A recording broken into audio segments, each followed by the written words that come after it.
Ready when you are. Number 1, the video, The Power's in the Palm of Your Hand. This video was revolutionary to me. What did I learn from it? I learned that holding your hands up conveys a sense of compromise. And holding your hands down is a more authoritative stance. And I came away with the epiphany that although your body language reflects how you're feeling, the inverse is also true. And your body language can actually affect how you're really feeling. So if you get up there and you're speaking one day in front of hundreds of people and you're terrified, like I'm sure a lot of you will be, if you get up there and you square your shoulders and stand up tall and you're confident, you're physically going to feel more confident. I think that's awesome. That's really cool. Number 2, the storytelling. I thought the stories were awesome. I mean, every time someone got up there, I was at the edge of my seat, just being pulled along. And I was wondering why this was. Why were all of our stories so good? And I realized that this is my second epiphany. First-person narrative is very, very effective. And I think if we talk from the first person, we can allow a story to really flow through us, and we use great sensory details, and we can show our inner emotions and feelings, and this allows the audience to really connect with us. So use first-person narrative whenever you can. And lastly, the talk about religion I thought was very, very interesting, because I think that formulating a speech in a very short amount of time is a really important skill that we should all have. And I think that the third and final epiphany I had was that you should talk about what you know. And so if you're given a topic, let that topic flow through you. Don't try to force anything. Imagine if you're at a dinner table with your family. How would you respond if they asked you this? And I think if you talk about what you know, you really come across as genuine, and like you know what you're talking about. 1 minute, 52 seconds. Thank you very much. Dante is next today. Thank you, Mr.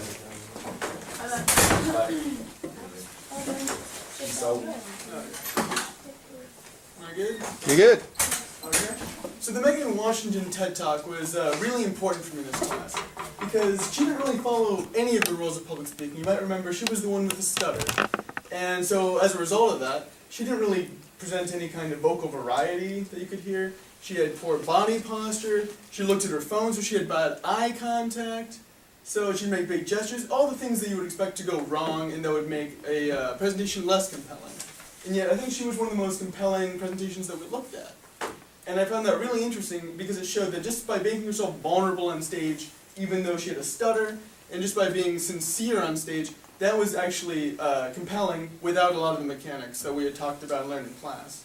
And sort of an antithetical example to that, the Deborah Regelson presentation, she was the one who had a YouTube channel actually describing good mechanics. So of course she had great mechanics, with vocal variety, posture, eye contact, everything like that. And yet I think she was one of the most uncompelling people we looked at. In fact, she came across as condescending and unlikable simply because she felt insincere, like she was going through the motions, but not actually passionate about what she was talking about. And I think the third thing that was really important for me in this class was the In the Dark presentation, because that really highlighted for me a lot of the subtleties of vocal variety. And now just like in everyday life or looking at a presentation, I'll see when a speaker doesn't vary their pitch or their volume or their pace, and I'll notice how that actually makes an impression on me that like goes beyond what they're looking like. For instance, someone can look really animated and invested in what they're doing, but if you hear their voice and they sound not at all invested, they're immediately a lot less compelling, and you can see right through them. So, there. 143. Susanna.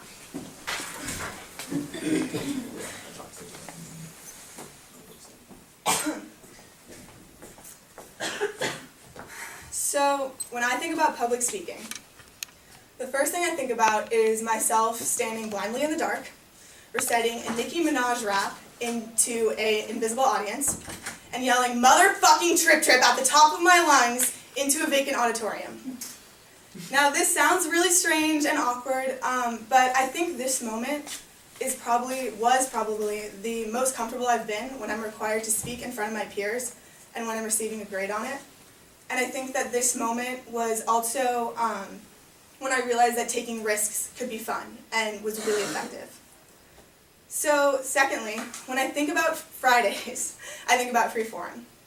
And I think about our discussions on social status and homelessness and honeybees and Cat's poem, and I realized that I came to look forward to every Friday because I was not only learning about the world and issues, but I was seeing these issues through the eyes of my classmates and my teachers, and because of this, reacting to it on a more personal level. And I think that this kind of vulnerability that everyone showed during Freeform Friday made the school feel more intimate to me. So continuing on the theme with getting to know people, I think that this is the only class I've taken in 4 years of high school where I'm going to leave knowing every single one of my classmates. And it's not just the people I sat next to or the groups that I was part of, but I can look at every single person and I can associate with them a personal story. And I've looked at their strengths and I've looked at their weaknesses, and I know what each person thinks about religion and politics, and I've listened to them struggle through Beowulf. And I think that everyone's individuality in public speaking has taught me how to be more effective. And because I've learned from that, I think that that kind of unity is something that's really rare to find in a high school classroom. 155. Sarah H.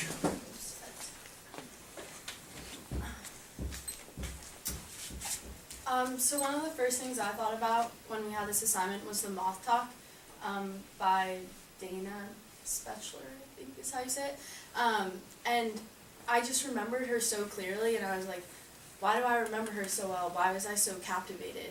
And I think one of the things that she did was include personal details and made herself so vulnerable that I automatically had this human connection with her.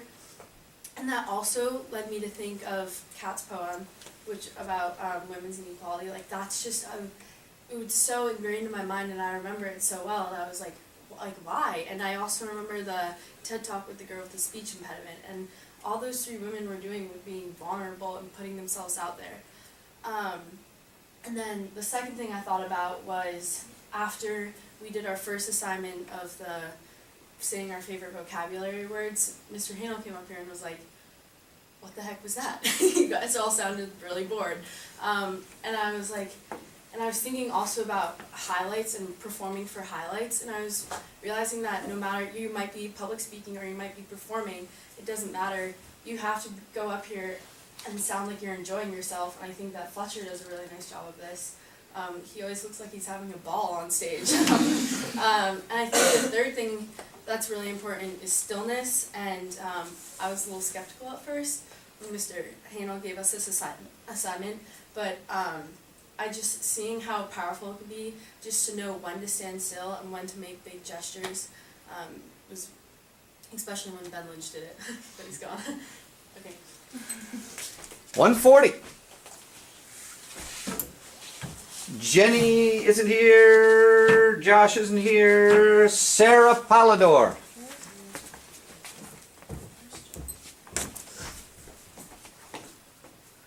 So I think that I really struggled at the beginning, especially with confidence and making hand gestures.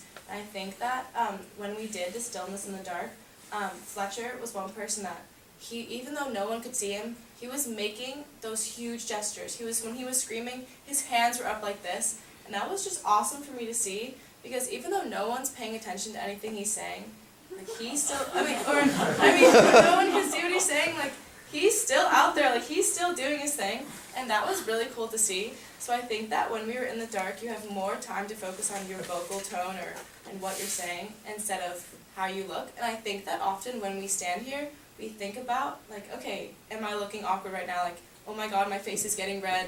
And I think that when you're in the dark, it takes a lot of that pressure off. So I think that was one of the coolest things we did. And the second was the Beowulf presentation, because when you're reading that short little stanza, you're sort of focused on what you're reading, and you're not thinking about what other people are thinking about. And I think that was cool because Beowulf itself is really entertaining, and it makes you take those jumps of really making your vocal tone change and making your pitch change, and that was, I think, really helpful. And also, something that we did was the videos. That was awesome to watch, I think. Because, like Susanna said, it shows what your weaknesses are, but also what your strengths are. And I think that that was really helpful every time we did anything.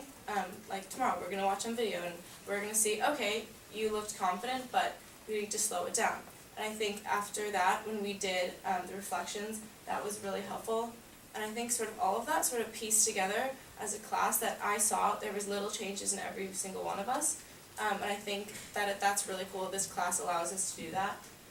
So I think that the Beowulf and the Stillness in the Dark and the journals / videos were all really helpful. 158. Come on. Am I allowed to bring this, or should I just really know it? Entirely up to you.